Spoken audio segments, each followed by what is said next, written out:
Fala galera, beleza? Sou o Cadu Souto, professor de língua portuguesa. Venho trabalhando com a turma da Polícia Civil há algum tempo, galera. Banca aí BFC e olha o que eu trouxe hoje pra gente. Hoje tem uma dica interessantíssima que caiu na prova de perito em 2013, pessoal. E jogou muita gente para o espaço. Muitos alunos ficaram com dúvidas e até hoje muita gente ainda me pergunta sobre essa questão. Então achei nada mais justo do que trazer essa questão como uma dica para vocês. Legal? Assinale a alternativa que classifica corretamente o sujeito. E aqui está a parte interessante. O sujeito da forma verbal em destaque no fragmento abaixo, retirado do texto 2. E o fragmento era: chorar é golpe baixo. Perceba agora que nós temos dois verbos aqui. Nós temos o verbo chorar e o verbo ser. O candidato que olhou para essa questão num primeiro momento, ele pensou automaticamente que estaríamos falando aqui, talvez, do verbo ser. E o sujeito do verbo ser seria verdadeiramente o verbo chorar. Então, o que ele faz? Chorar é golpe baixo. Ele pega essa questão e diz: puxa vida, mas quem é que é golpe baixo? O que é golpe baixo? Ele encontrou como resposta a palavra chorar.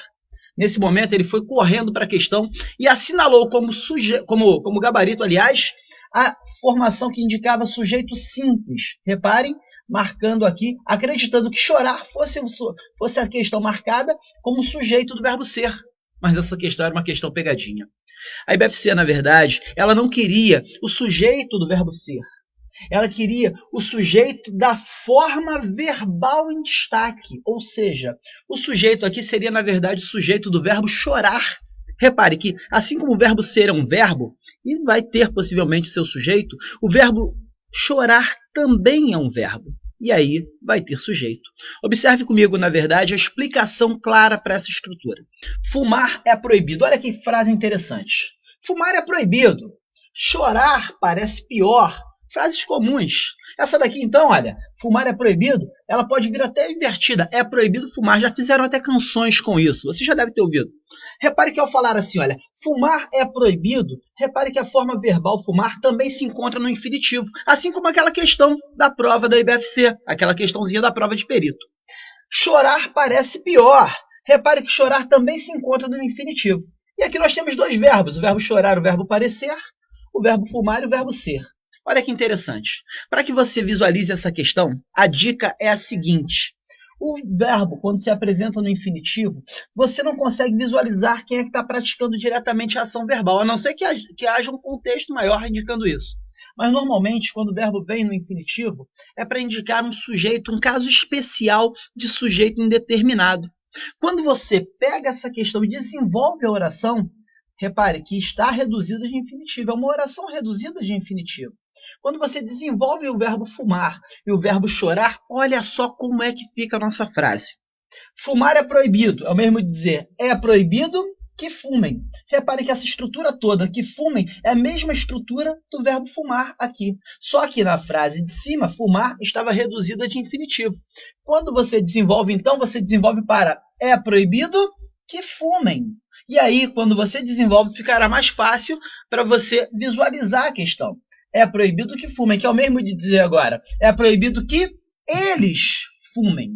No contexto, ao estabelecer o pronome eles em terceira pessoa do plural, você não consegue visualizar quem é que se fala sobre... Quem são esses eles que está sendo dito aqui na frase. Já que você não consegue visualizar quem são eles ditos aqui na frase, a gramática estabelece então que o sujeito na terceira pessoa do plural é um sujeito indeterminado.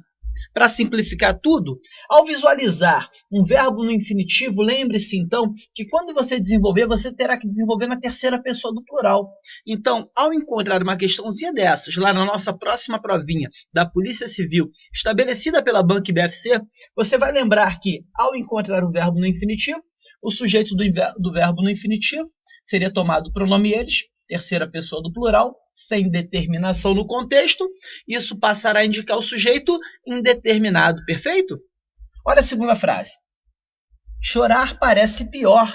É o mesmo de dizer, parece pior que chorem. Repare, Cadu, mas quem é que vai chorar? Não sei, não está estabelecendo aqui. Então, o máximo que eu posso colocar é o pronome eles, terceira pessoa do plural. E o verbo na terceira pessoa do plural, quando o sujeito não está especificado no contexto, ele vai indicar o sujeito indeterminado pela gramática, perfeito?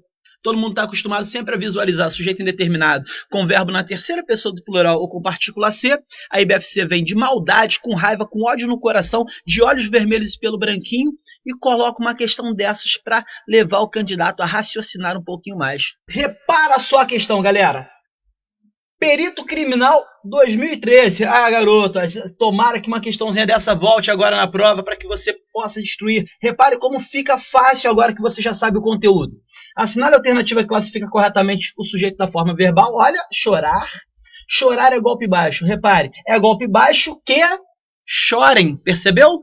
E aí? De acordo com as opções, olha, sujeito desinencial, sujeito simples, sujeito composto, inexistente ou indeterminado. Olha a maldade da banca. Olha onde ela coloca o gabarito. Já sabe o gabarito? É letra alfa? Não. É bravo? Não. Charlie? Não. Delta? Não. Gabarito, eco, sujeito indeterminado. Falou? Verbo no infinitivo. Sujeito, sujeito indeterminado. Fechou? Te aguardo aqui.